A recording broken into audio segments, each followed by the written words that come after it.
Welcome back to my channel. మనం Indian పాలిటీకి సంబంధించి ప్రాథమిక హక్కులను కంప్లీట్ చేసినాము. ఇప్పుడు ఆదేశిక సూత్రాల గురించి తెలుసుకుందాం. ఆదేశిక సూత్రాలు అయితే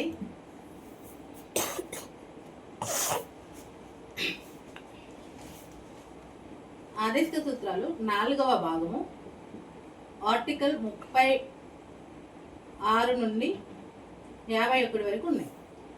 ఎక్కడి వరకు? 36 నుండి 51వ ఆర్టికల్ వరకు ఉన్నాయి. 4వ భాగము 36 నుండి 51 వరకు ఉన్నాయి. అయితే ఫస్ట్ సరి ఆర్టికల్స్ ఇది ఆదేశిక సూత్రాలను పొందుపరిచిన దేశము స్పెయిన్. ఈ స్పెయిన్ నుండి ఐర్లాండ్ తీసుకోవడం జరిగింది. ఈ ఐర్లాండ్ నుండి ఇండియా తీసుకోవడం జరిగింది. సో మనకు స్పెయిన్ నుండి ఐర్లాండ్, ఐర్లాండ్ నుండి ఇండియా తీసుకోవడం జరిగింది. కాబట్టి ఇక్కడ మనము ఆదేశిక సూత్రాలు ఐర్లాండ్ నుండి తీసుకున్నాయని మనం చెప్పవచ్చు. ఐర్లాండ్ నుండి తీసుకున్నాం మనం ఆదేశిక సూత్రాలు అనే కాన్సెప్ట్ ఉంది. అయితే డైరెక్ట్గా తీసుకున్నామా అని అంటే ఈ ఐర్లాండ్ నుండి తీసుకునే సందర్భంలో 1931 కరాచీ కాంగ్రెస్ తీర్మానంలో చాలా కీలకమైనటువంటి నిర్ణయాలు అంటే డిస్కషన్ జరిగింది. తర్వాత ఈ 1935లో భారత ప్రభుత్వ చట్టం చేయడం జరిగింది కదా. ఈ భారత ప్రభుత్వ చట్టంలో ఇన్స్ట్రుమెంట్ ఆఫ్ ఇన్స్ట్రక్షన్ అనే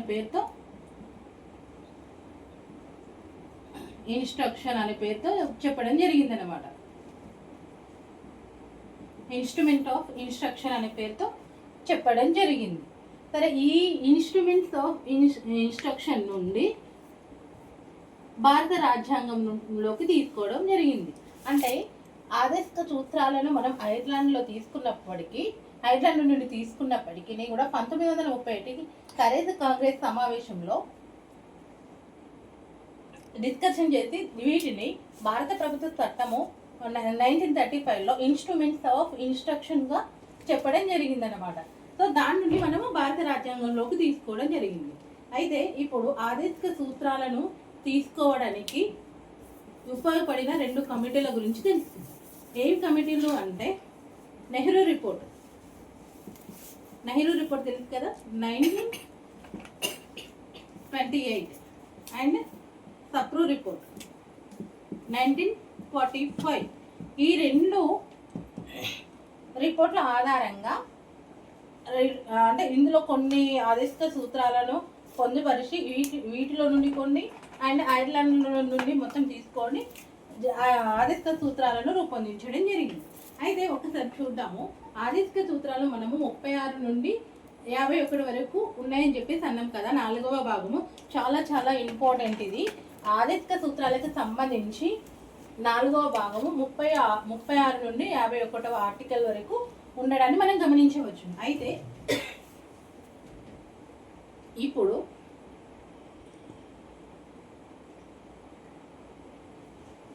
ఆదేశిక సూత్రాల యొక్క లక్షణాలు, అసలు ఇవేంటి, అసలు వీటి వల్ల మనకు ఉపయోగం ఏంటి, లక్షణాలు అసలు ఇవి ఆదేశిక సూత్రాలు అనేవి సంక్షేమ రాజ్య స్థాపనకు ఉపయోగపడతాయి. సంక్షేమ రాజ్య స్థాపనకు ఉపయోగపడతాయి. అంటే ఇవి ప్రభుత్వానికి రాజ్యాంగం ఇచ్చే ఇన్స్ట్రక్షన్స్ లాంటివి అన్నమాట. అంటే సలహా లాంటివి, ఇన్స్ట్రక్షన్స్ లాంటివి అన్నమాట. అంటే వీటిని తప్పనిసరిగా అమలు చేయాలని లేదు. వాళ్ళ యొక్క భౌతిక వనరులు అంటే గవర్నమెంట్ దగ్గర ఉన్నటువంటి భౌతిక వనరులను పట్టి ఈ ఆదేశిక సూత్రాలు అనేవి అమలు చేయడం జరుగుతుంది అన్నమాట.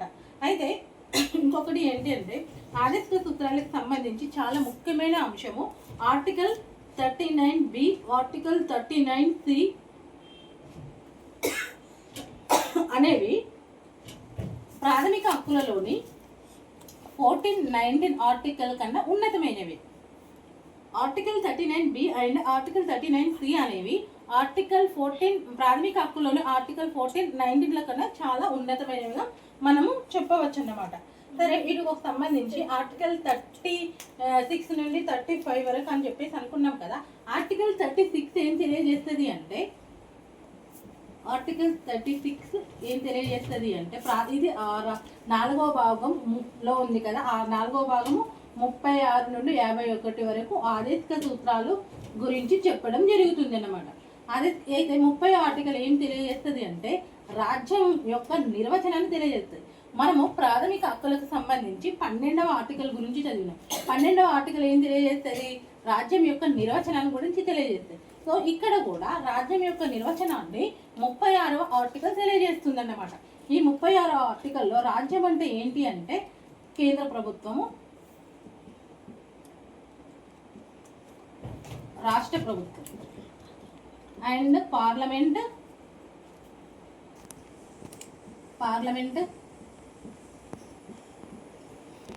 శాసనసభ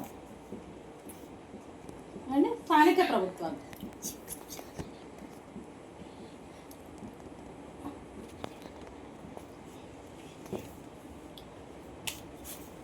రాజ్యం యొక్క నిర్వచనంలో ఆర్టికల్ 36ను అనుసరించి రాజ్యం యొక్క నిర్వచనాన్ని తెలియజేస్తుంది. కాబట్టి ఈ రాజ్యం అంటే ఏంటి అంటే ఆర్టికల్ 36లో పొందుపరిచినప్పుడు కేంద్ర ప్రభుత్వం, రాష్ట్ర ప్రభుత్వం, పార్లమెంటు, శాసనసభ, స్థానిక ప్రభుత్వాలు వీటన్నిటిని కలిపి అంటే ఇది రాజ్యం అనవచ్చు, ఇది రాజ్యం అనవచ్చు, ఇది రాజ్యం అనవచ్చు, ఇది రాజ్యం అనవచ్చు, ఇది రాజ్యం అనవచ్చు.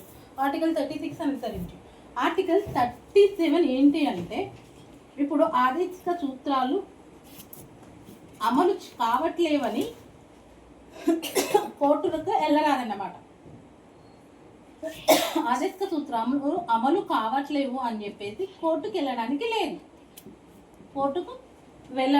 లేదు. ఎందుకు అంటే ఇవి గవర్నమెంట్ దగ్గర ఉన్న వనరులను బట్టి నడపడం జరుగుతుంది. అండ్ రాజ్యాంగం అనేది ఏంటి అంటే ప్రాథమిక హక్కులకు సంబంధించి అవి ప్రభుత్వానికి ఇచ్చే ఒక సూచన లాంటివి. వాళ్ళ దగ్గర అమౌంట్ ఉంచే చేస్తారు, లేకపోతే చేయరన్నమాట. ఒకసారి చూద్దాము ఆదేశిక సూత్రాల గురించి మళ్ళీ రివ్యూ. ఆదేశిక సూత్రాలు అనేవి 4వ భాగము 36, 51 ఆర్టికల్ 36 నుండి 51వ ఆర్టికల్ వరకు ఉందన్నమాట. ఇది మొట్టమొదటిసారిగా ఆదేశిక సూత్రాలను పొందుపరిచిన దేశము స్పెయిన్ నుండి ఐర్లాండ్ తీసుకుంది, ఐర్లాండ్ నుండి ఇండియా తీసుకుంది. ఈ క్రమంలో డైరెక్ట్గా తీసుకునే క్రమంలో అనేక చర్చలు జరిగినాయి అన్నమాట. దీంట్లో కరాచీ సమావేశం 1931 చాలా ఇంపార్టెంట్. ఈ కరాచీ సమావేశంలో డిస్కషన్ చేసి 1935 భారత ప్రభుత్వ చట్టంలో ఇన్స్ట్రుమెంట్ ఆఫ్ ఇన్స్ట్రక్షన్ అనే పేరుతో ఆదేశిక సూత్రాలను చేయడం జరిగిందనమాట. దీనికి సంబంధించి 2 ఇంపార్టెంట్ రిపోర్ట్స్ ఏంటి అంటే నెహ్రూ రిపోర్ట్, అదే మోతీలాల్ నెహ్రూ రిపోర్టు 1928, తప్రూ రిపోర్ట్ 1948. తర్వాత ఆదేశిక సూత్రాలను పరిశీలించినట్లయితే వాటి యొక్క లక్షణాలను పరిశీలించినట్లయితే ఇవి సంక్షేమ రాజ్యాన్ని స్థాపనకు ఉపయోగపడతాయి.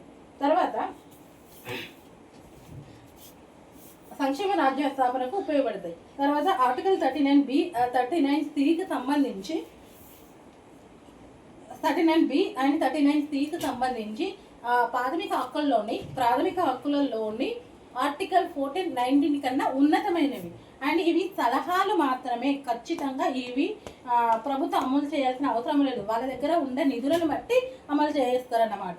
తర్వాత ఇక్కడ ఆర్టికల్ 36 నుండి 51 వరకు చూసినాము కదా. ఈ ఆర్టికల్ 36 నుండి 51 వరకు ఆదేశిక సూత్రాల గురించి ఉన్నది. అయితే ఇప్పుడు ఆదేశిక సూత్రాల గురించి 36వ ఆర్టికల్ ఏం తెలియజేస్తుంది అంటే రాజ్యం యొక్క నిర్వచనాన్ని తెలియజేస్తుంది.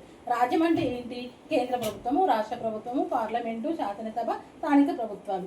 అండ్ ఆర్టికల్ 37 ఏం తెలియజేస్తుంది అంటే ఈ ఆదేశిక సూత్రాలను అమలు చేయకపోతే కోర్టుకు వెళ్ళడానికి లేదు. అసలు జిన్ను వచ్చి ఆగలే అని. ఆదేశిక సూత్రాలను 3 రకాలుగా వర్గీకరించవచ్చు. ఒకటి సామ్యవాద నియమాలు, గాంధేయవాద నియమాలు, ఉదారవాద నియమాలు. సామ్యవాద సమాజాన్ని నిర్మించడానికి ఉపయోగపడే నియమాలను సామ్యవాద నియమాలు అంటారు. వాటికి సంబంధించి ఆర్టికల్స్ ఏమేమి ఉన్నాయి అంటే 38. 38 ఆర్టికల్ ఏం చెప్తుంది అంటే 38 మొత్తము 39 40 42 40 లేదు 41 42 43 47 ఇవన్నీ మనము సామ్యవాద సమాజాన్ని స్థాపించడానికి పొందుపరిచినటువంటి ఆర్టికల్స్ అన్నమాట. అయితే ఆదేశిక సూత్రాల యొక్క మెయిన్ ఉద్దేశం ఏంటి అంటే సంక్షేమ సమాజాన్ని ఏర్పాటు చేయడం అన్నమాట. దానిలో భాగంగా ఆదేశిక సూత్రాలను 3 రకాలుగా వర్గీకరించారు. ఒకరు సామ్యవాద నియమాలు, గాంధేయవాద నియమాలు, ఉదరవాద నియమాలు. వీటికి సంబంధించి ముందుగా మనం సామ్యవాద నియమాల గురించి తెలుసుకుందాం. ఈ సామ్యవాద నియమాలు ఏంటంటే ఆర్టికల్ 38లో ప్రజా సంక్షేమాన్ని పెంచి ప్రజల మధ్య ఉన్నటువంటి ఆదాయ అసమానతలను తగ్గించాలి. అంటే ఎవరైనా పేదవాళ్ళు ఉన్నవాళ్ళు ఉంటారు కదా, వాళ్ళకి సంబంధించి వాళ్ళ మధ్య ఉన్న ఆర్థిక అసమానతలను తగ్గించి ఆదాయ అసమానతలను కూడా తగ్గించాలి అన్నమాట. తర్వాత 38(1) ఏం తెలియజేస్తుంది అంటే ప్రజా సంక్షేమం కోసం వాళ్ళకి అన్ని రకాలైనటువంటి న్యాయాన్ని అందించాలి. ఏంటిది? ఆర్థిక, సామాజిక, రాజకీయ న్యాయాన్ని అందించాలి. ఏంటిది? ఆర్టికల్ 38(1) ప్రకారం. ఆర్టికల్ 38(2) ప్రకారం ఏంటి అంటే ప్రభుత్వం ప్రజల మధ్య ఉన్న ఆర్థిక అసమానతలను తగ్గించేందుకు కృషి చేయాలి. అంటే ఇప్పుడు పేదవాళ్ళను ఉన్నవాళ్ళను ఇంకా ఉన్నవాళ్ళుగా కాకుండా పేదవాళ్ళను ఇంకా పేదవాళ్ళు కాకుండా వాళ్ళిద్దరి మధ్య ఉన్న అంతరాలని తగ్గించేందుకు ప్రభుత్వం కృషి చేయాలని చెప్తుంది. అండ్ ఆర్టికల్ 39(1) ఏం తెలియజేస్తుంది అంటే ప్రజలందరికీ జీవనోపాధిని కల్పించాలి అని చెప్పేసి తెలియజేస్తుంది. ప్రజలందరికీ జీవనోపాధిని కల్పించాలి అని తెలియజేసే ఆర్టికల్ 39(a). 39(b) ఏం తెలియజేస్తుంది అంటే భౌతిక వనరులు అనేది కొందరి దగ్గరే కేంద్రీకృతం కాకూడదు. భౌతిక వనరులు అనేవి అంటే కొద్ది మంది వ్యక్తుల మధ్య కేంద్రీకృతం కాకూడదని చెప్పేసి ఆర్టికల్ 39(b) తెలియజేస్తుంది. అండ్ సంపద కూడా అంటే భౌతిక వనరులు అంటే దాన్ని ఏమంటాము, భౌతిక వనరులు అంటే ఫిజికల్గా ఉండేటువంటి ఏంటిది అది అంటే కంపెనీలు వాటిని మనం భౌతిక వనరులు అని అంటాం. అండ్ ఆర్టికల్ 39(c) ఏం తెలియజేస్తుంది అంటే సంపద అనేది, డబ్బులు అనేది ఒకే దగ్గర కేంద్రీకృతం కాకూడదు. మనము చాలాసార్లు చెప్పినాను, నేను ప్రాథమిక హక్కుల గురించి చెప్పినప్పుడు కూడా నేను చెప్పినాను.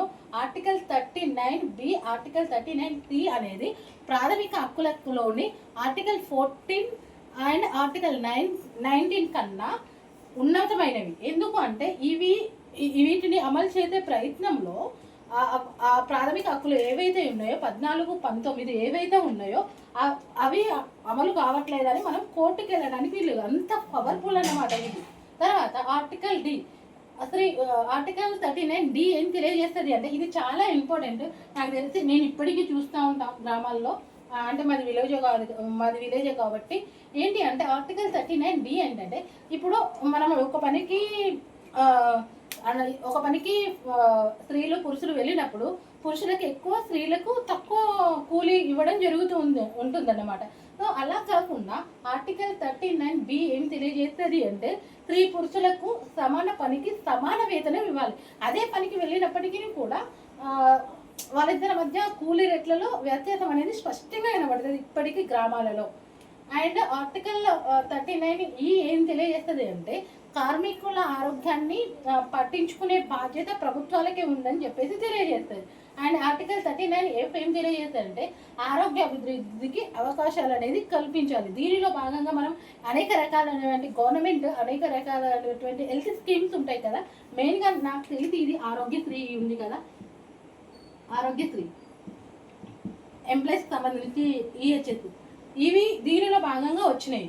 అండ్ అందుకే మనము కొన్ని కార్డ్లెస్ హెల్త్ కార్డ్స్ కావాలి అని చెప్పేసి మనం పోరాడినా కూడా గవర్నమెంట్ పట్టించుకోవడానికి రీజన్ ఏంటంటే ఈ ఆర్టికల్ 39(f) అనేది అంటే ప్రజల యొక్క ఆరోగ్య అభివృద్ధికి అవకాశాలు కల్పించాలి అనేది ఉన్నది. ఎందుకు అంటే ఇది ఆదేశిక సూత్రాల్లో ఉన్నది.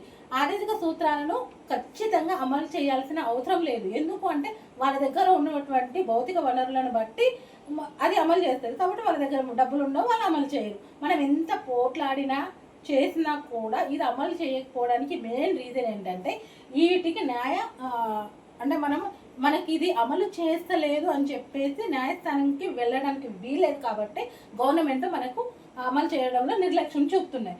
నెక్స్ట్ ఆర్టికల్ 39 క్యాపిటల్ ఏ పేదలకు ఉచిత న్యాయ సహాయం అందించాలి ఖచ్చితంగా.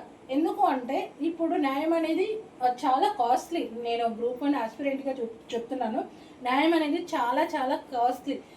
ఇది ఆర్టికల్ మంచిదే, కానీ ఎంతమందికి ఉపయోగపడుతుందో నాకైతే తెలియదు.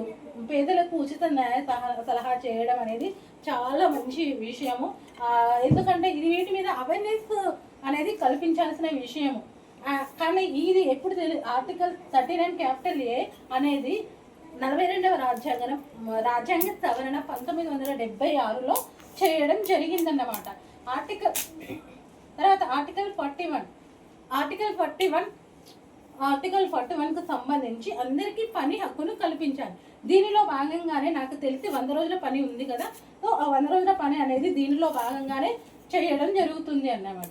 నెక్స్ట్ ఉచిత నిర్బంధ విద్య కూడా 6 నుండి 14 సంవత్సరాల బాల బాలికలకు ఉచిత నిర్బంధ విద్య కల్పించాలని చెప్పేసి మోస్ట్లీ ఉచిత నిర్బంధ విద్య ఉంది. నెక్స్ట్ నిరుద్యోగ భృతి, ఎవరైతే అన్ఎంప్లాయ్స్ ఉంటారో వాళ్ళకు నిరుద్యోగ భృతి అని చెప్పేసి ఇవ్వాలి అని చెప్పడం జరిగింది. కానీ దీన్ని కూడా అమలు చేస్తామని చాలా ప్రభుత్వాలు చెప్తూ ఉంటాయి. ఎలక్షన్స్ ముందు చాలా పార్టీలు చెప్తూ ఉంటాయి, మేము అధికారంలోకి వస్తే నిరుద్యోగ భృతి ఇస్తాం అంటారు. కానీ ఇయ్యరు అంటే అంతే, ఇయ్యరు. వాళ్ళ దగ్గర డబ్బులు లేవు, ఇయ్యరు. తర్వాత పెన్షన్స్ ఉంటాయి కదా, వృద్ధాప్య పెన్షన్, వితంతు పెన్షన్, తర్వాత అంగవైకల్యానికి సంబంధించిన పెన్షన్స్ ఉంటాయి కదా. ఈ పెన్షన్స్ అన్ని కల్పించడము ఆర్టికల్ 41లో భాగము. ఎందుకు అంత శుద్ధిగా పని చెయ్యరు అంటే ఈ ఆర్టికల్ 41 అనేది ఆదేశిక సూత్రాల్లో ఉండడమే. ఆదేశిక సూత్రాలకు సంబంధించి అవి అమలు కావట్లేదు అని మనం కోర్టుకి వెళ్ళడానికి లేదు, అందుకే వాళ్ళు అమలు చేయడానికి ఇష్టపడరు. తర్వాత ఆర్టికల్ 42 తెలుసు కదా, ఎవరైతే గవర్నమెంట్ ఎంప్లాయీస్ ఉన్నారో, గవర్నమెంట్ కానీ ప్రైవేట్ సెక్టర్లో వర్క్ చేసే మహిళలు ఎవరైతే ఉన్నారో వాళ్ళకి ఖచ్చితంగా మెటర్నరీ లీవ్స్ ఇవ్వాల్సిందే. దీనిలో భాగంగా మనం ఆర్టికల్ 42 గురించి తెలుసుకుంటున్నాం. ఆర్టికల్ 42 అనేది మనకి ఏం తెలియజేస్తుంది అంటే ప్రసూతి సెలవులు ఖచ్చితంగా ఇవ్వాల్సిందే అని తెలియజేస్తుంది. ఎందుకంటే పిల్లల్ని కనడం అనేది స్త్రీల యొక్క ప్రాథమిక హక్కు కాబట్టి. తర్వాత 43వ ఆర్టికల్ ఏం తెలియజేస్తుంది అంటే కనీస వేతనం.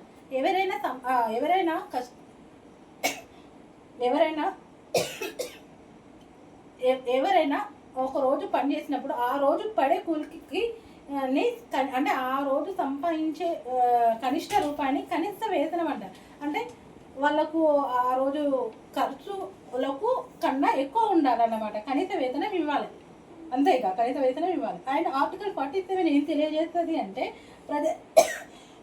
ప్రజల జీవన ప్రమాణాలు మరియు పౌష్టికాహార స్థాయిని పెంచి ప్రజారోగ్యాన్ని కాపాడాలి. ఇది కూడా ప్రజారోగ్యాన్ని కాపాడాలి. దీనిలో భాగంగా ఏం చేస్తారు అంటే అంగన్వాడీ సెంటర్స్ ఉంటాయి కదా, అంగన్వాడీ సెంటర్స్ కానీ మనకు సంబంధించి ప్రైవేట్ స్కూళ్ళలో మిడ్ డే మీల్స్ స్కీమ్స్ కదా, అవన్నీ మనము దీనిలో భాగంగా చెప్పవచ్చు. మిడ్ డే మీల్స్ MDM కదా, MDM అంగన్వాడీ సెంటర్స్ వీటిలో భాగంగా చెప్పవచ్చు. మరోసారి చూద్దాము. అది సామ్యవాద నియమాలకు సంబంధించి ఆదేశిక సూత్రాల గురించి 38వ ఆర్టికల్ ఏం తెలియజేస్తుంది అంటే ప్రజా సంక్షేమాన్ని పెంపొందించి ఆదాయ అసమానతను తగ్గించాలి.